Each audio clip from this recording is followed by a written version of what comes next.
Tonight we offer Mass and remember our dear friend, our spiritual mother, Maria Esperanza. It's almost 25 years to the day that I met her for the first time. We went down to Betania in 1993 for the Feast of the Assumption. And I offered Mass at Betania in what they call the sugar mill. So many people were there, such a beautiful moment. You know, there are people that you remember. There are moments in your life that are kind of turning points. We have a program now in our parish that we're sponsoring where we have our faithful giving testimony.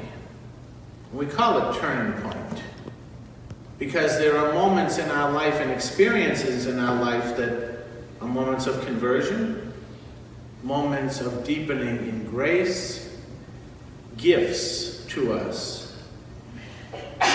So the day that I met Maria Esperanza was a tremendous gift in my life. And it's a gift that continues to bless me every day in what she taught, in how she lived, in the graces and the faith that she radiated in her life. We're offering the Mass. The readings are from the day, but the votive Mass of Mary, Mother of the Church. Maria Esperanza loved the Church. Everything was geared towards the Church. She would do nothing outside of what the Church permitted. In anything that she wanted to do, she would adjust to the bishops, the lawful authorities. She would wait. Even when God was telling her, you move in this direction, she would do nothing without the approval of the Church. And in many cases, it was waiting, as she still is now as her cause is advancing. But waiting, the Church. You know, the founder of the Daughters of St. Paul, he had a beautiful philosophy.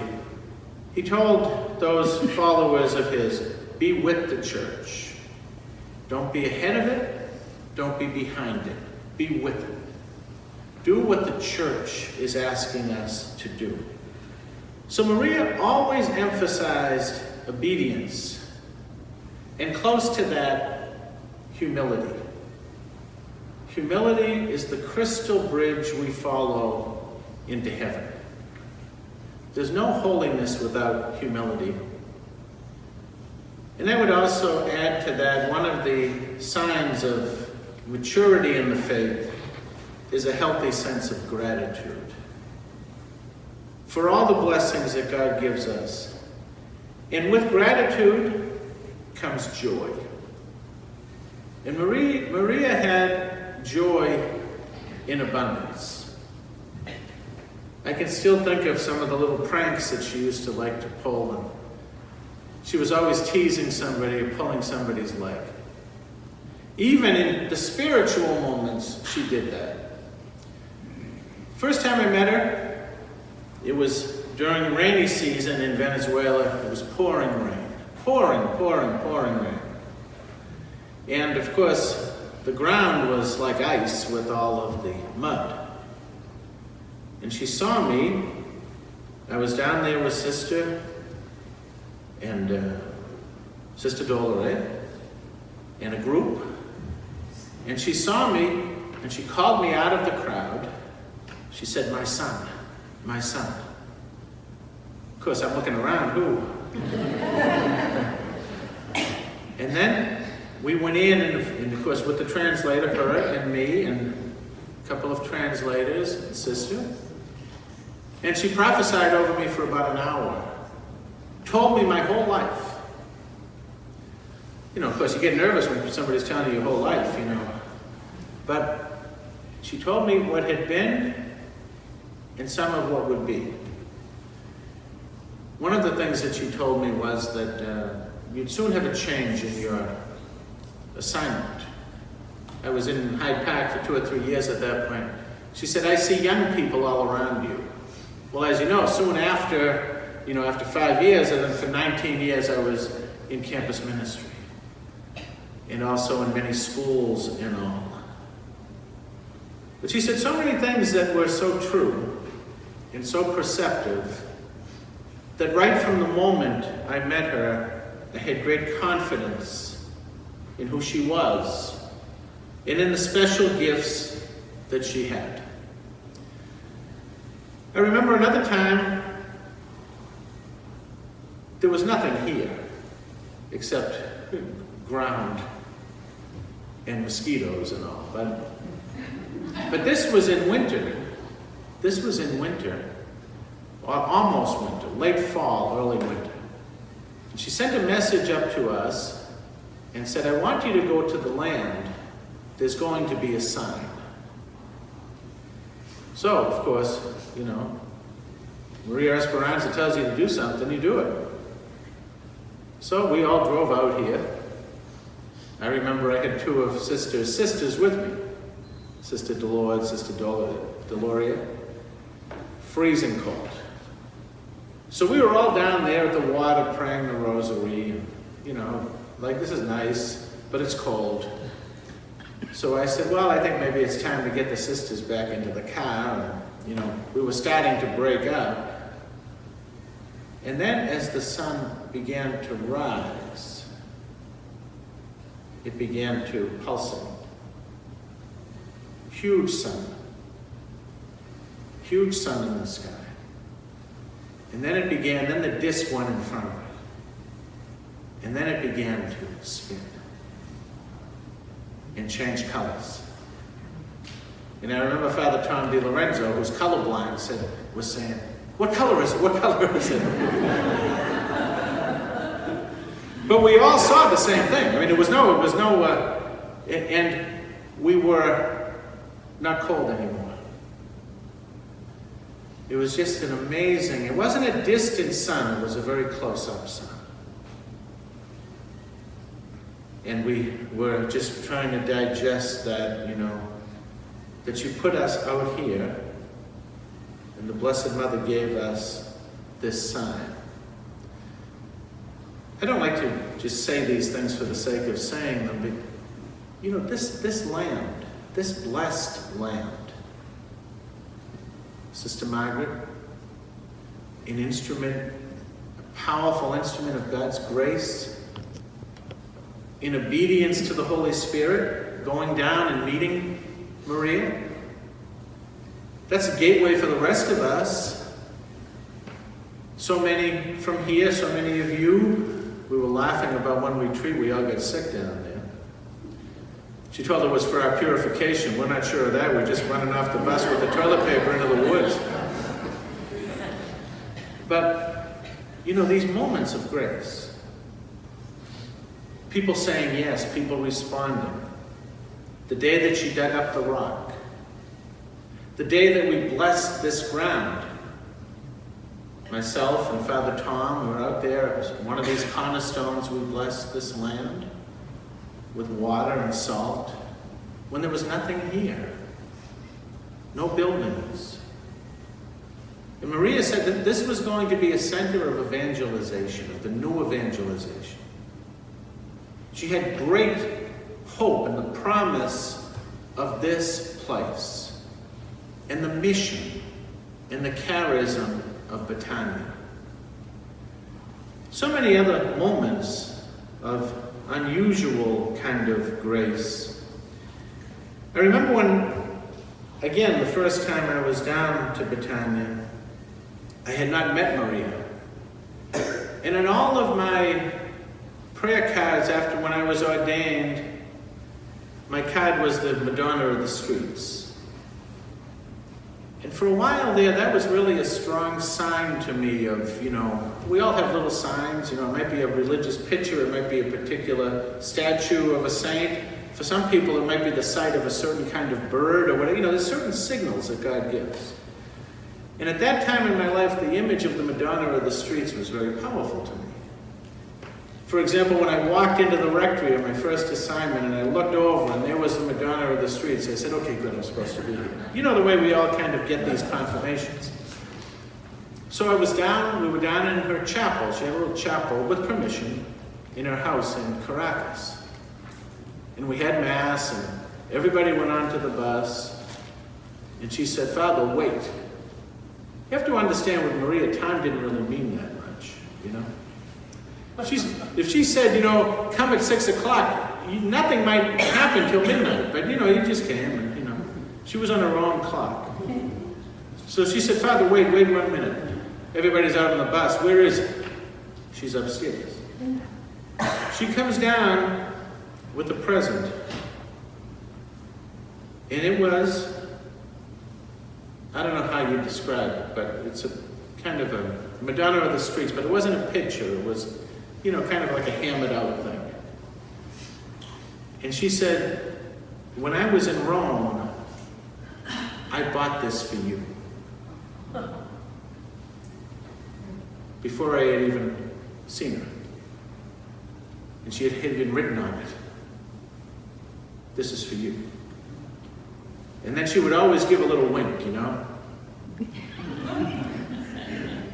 She was so mischievous, you know. I'd say, well, you know, she'd be like, yeah, you know. Another time, you know, when we used to go down there, we would bring things that she wanted. You know, Maria was a victim soul, especially at the end of her life, where she took on all the symptoms, all the agonizing, painful symptoms of Parkinson's, but was never diagnosed with the disease. She was offering herself in a particular way at that time to alleviate the suffering of John Paul II so that he could continue. She was willing to embrace the suffering. She was fasting.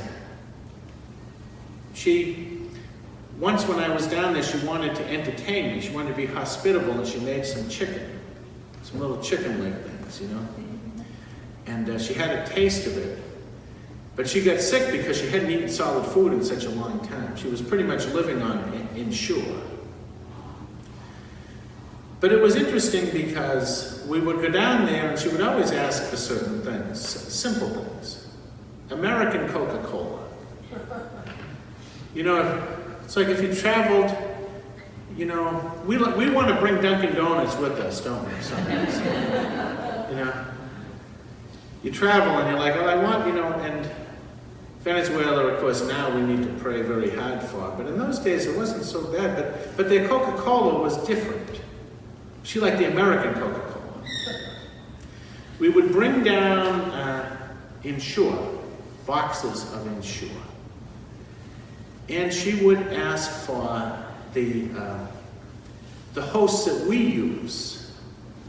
In Europe and in South America, most of the world, they use those very thin hosts, often with, you know, imprints on them. But she had permission to have a tabernacle at her house, and she wanted the American hosts because they kept longer.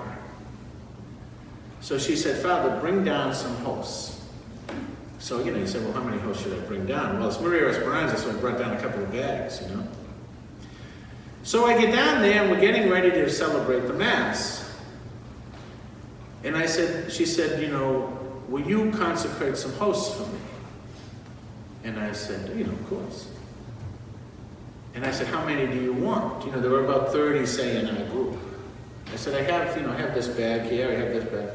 I said, how many do you want me to consecrate? She said, consecrate all of them, all of them. But it was Maria Esperanza, what could I say? We didn't have a vessel. You know, it's not like we had 4 Saboria down there to put them. Okay. So she said, wait, you know. So she came down, cleaned out one of those, kind of the thing that you would put cookies in, you know, like a tin. Had it all cleaned out, put down a cloth and every, you know, church cloth and all that. It's all set. Put in the Eucharist, but not the whole, you know, not consecrated, put in the bread. All right, we come to the Mass, celebrate the Mass. We distribute communion. And then, the tabernacle, we got this big thing, putting it together, putting it in the tabernacle, okay, whatever. The next night, we had Mass at Betania. Now, Betania has changed since then, but it was very rustic. There's only a couple of little buildings there.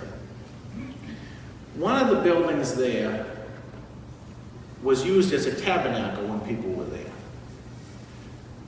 So we were distributing communion, and there were probably, I'm no exaggeration, probably a few thousand people there. We were distributing communion, Then we ran out. So we're running out. So I said to Maria, we're running out of communion. She said, okay. They went to the tabernacle. The tabernacle was a building, kind of like a little shed that was locked. The tabernacle was in the building.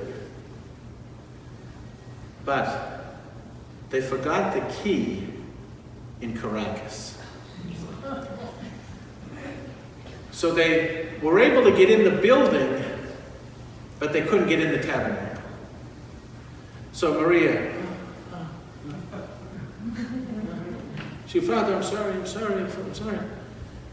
She went into the tabernacle area, closed the door behind her. In about 2 to 3 minutes, she came out with the tin that we had put in the tabernacle 45 minutes away in Caracas. And she said, "Here, Father." And then she gave me the old wink.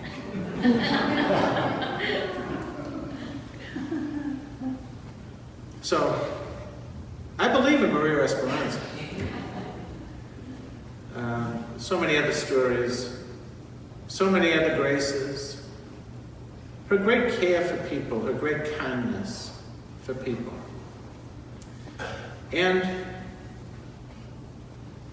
her love for the Eucharist. When we think about, and I share those stories with you because I think people want to hear those kinds of things sometimes, but, her sanctity wasn't about those things. She had a very simple spirituality. Eucharist. How she loved the Eucharist. Everything in her life was drawn to the Eucharist. She would spend hours in front of the Blessed Sacrament. For the most part, she only took little naps during the day. Almost all night, every night, she was in prayer in front of the Blessed Sacrament. Often, like the Holy Father, John Paul II, often groaning, crying, talking to Jesus and the Blessed Mother. She had a very, obviously, very deep spirituality. But she spent, I would really say, at least half of a 24-hour day she spent in front of the Blessed Sacrament in prayer.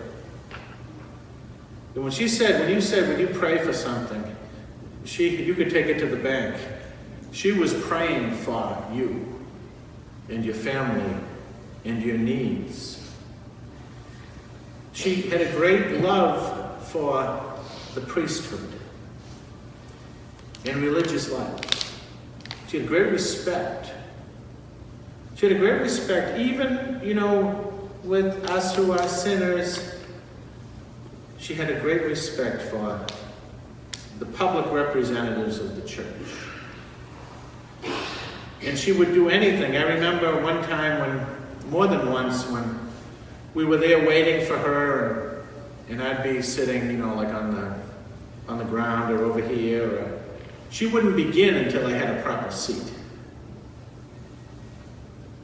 Because she wanted to teach the respect for the priest, the respect for the proper respect for the office. her faith was in the church. That God worked through the church, through the sacramental life of the church. She had a great devotion to the saints. And a personal relationship with the saints, Because, I believe there's a very thin veil, between us and the other side. But some people can see pretty good through that veil. And she was one of those people. Somebody should say, St. Joseph came to me today. Or, St. Cecilia was here. When she traveled, it's kind of funny because when she traveled, and it's still true, everybody comes, right? If Maria's coming, you better block off 2 floors in the hotels because they're all coming. The whole family, the whole group. Family life. Family life was so important. The gift of our family and forming the family in faith. And that's one of the things that she really wanted this place and all the Betanias to be. Places where we're drawn to the Eucharist. I know, I pray that we'll have perpetual adoration here. I know I was here just the last time I was together with the Cardinal and Rose. He mentioned that it would be good if that could happen. So it's something to pray about. That this is a great light that people can come and worship and adore and draw close to Jesus in the Blessed Sacrament. Of course, all the sacraments, reconciliation. There's no evangelization without reconciliation, and we all know that. When we're stuck in the spiritual life, when we're stuck in our own spiritual life, the best thing to do is go to confession. Often those boulders get pushed aside when we open our hearts to the mercy of Jesus. But when Maria would travel, she always had a lot of objects, She always had blessed objects on her. So she had, chains and rosary beads and relics and all of this. And then she'd have to go through the security at the airport. So it was always kind of an ordeal for her to make her way through one of those security things. But she had such a great sense of the presence and the closeness to the angels and the saints. She always emphasized the archangels. And she emphasized your guardian angel. She believed very much in the power of the angels and in the intercessory powers of the saints. So she would direct herself to your angel. Kind of like a Padre Pio. If you were in trouble, she'd kind of look at your angel and saying, wake up, you got to help him.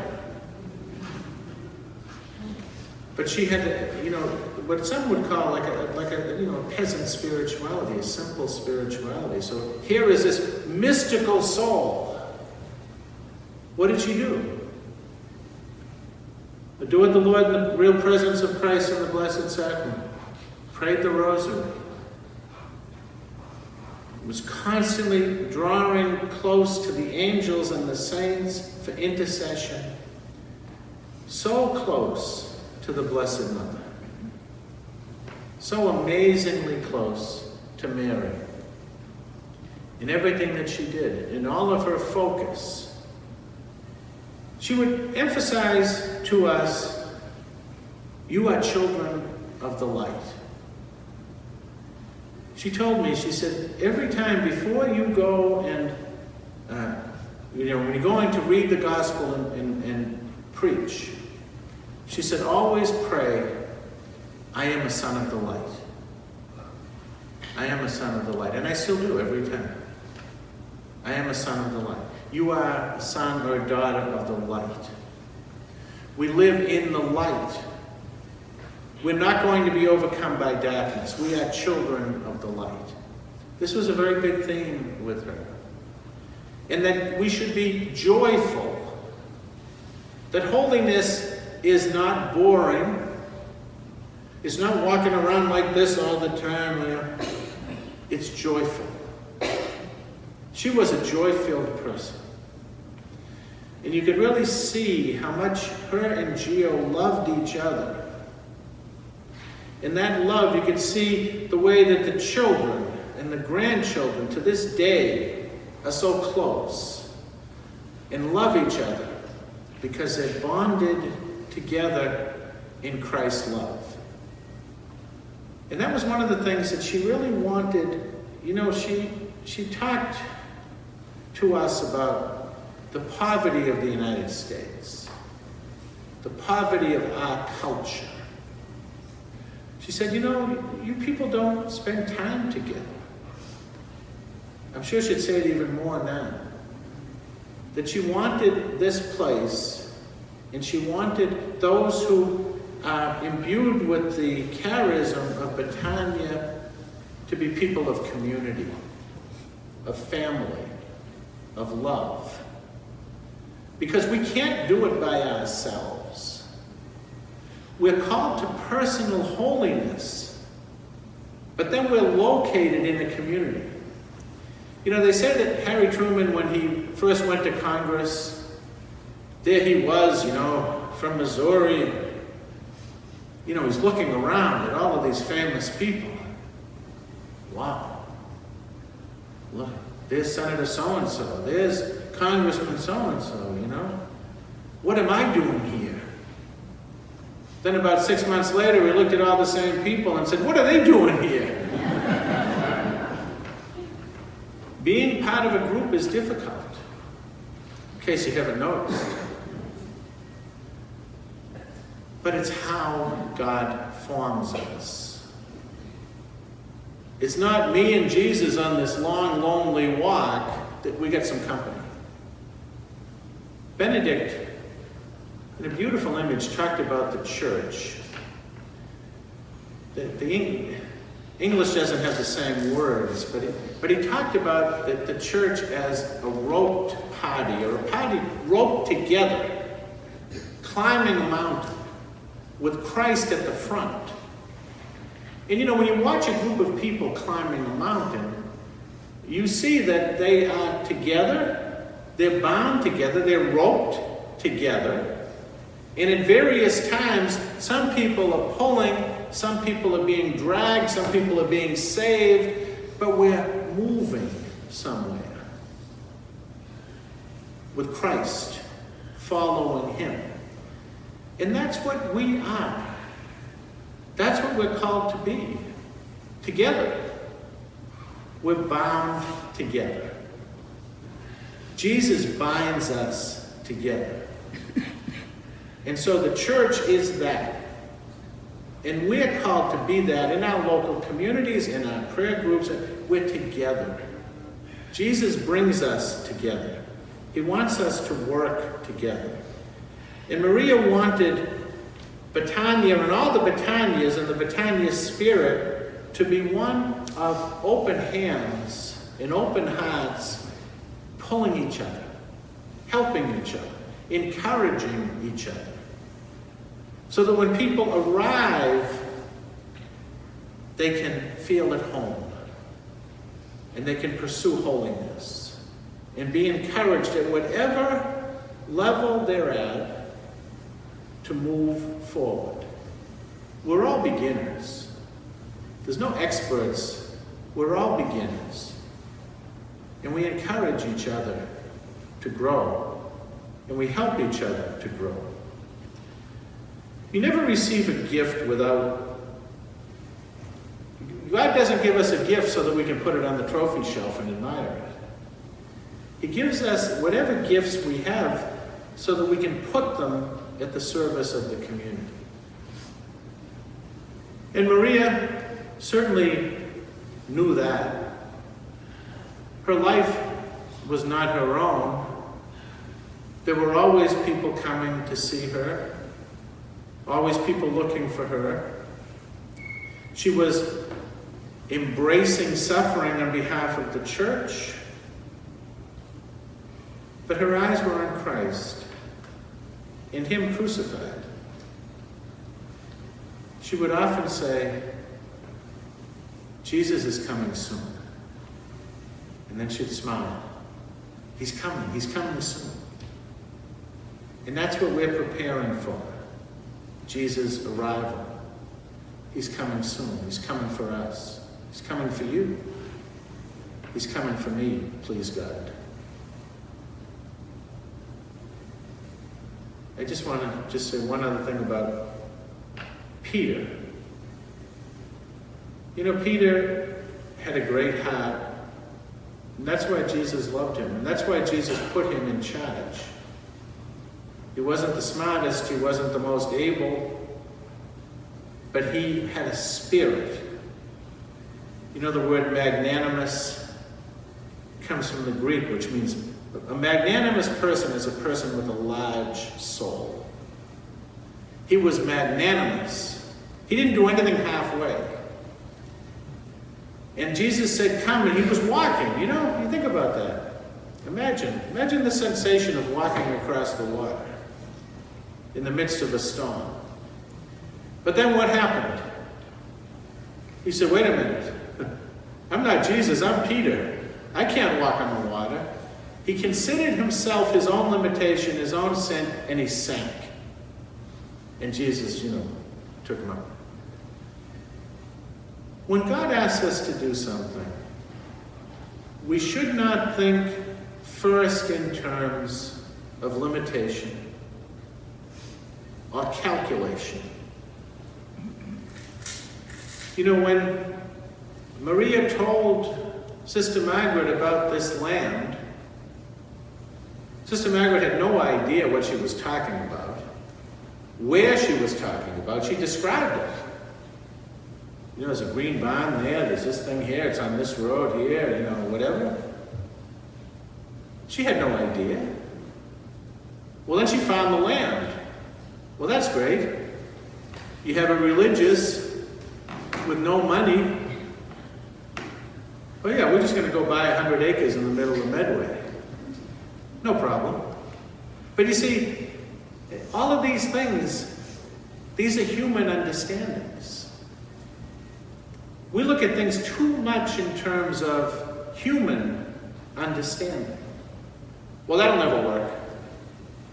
You know at Christmas every year now, it's become a thing. People pay money and they get the Christmas gifts for their kids on layaway, right? And then some generous soul comes and buys all the stuff in there. And the people come to pay their next installment and they say, no, somebody paid, here's your Christmas presents. That always moves me, What a kind thing to do. Those of us who don't have a lot of money, which is probably most of us here, we know what it's like to try to save for something, try to pay something off over time. And we can get frustrated, and sometimes we can just say, well, it's not worth it. And that's probably a wise decision. But now, when God puts a dream in our hearts, I think one of the biggest mistakes that we make is by the second cup of coffee that morning, we say, well, that'll never happen. And we don't take those steps. We don't take the steps to say, I don't know. There may be a miracle here.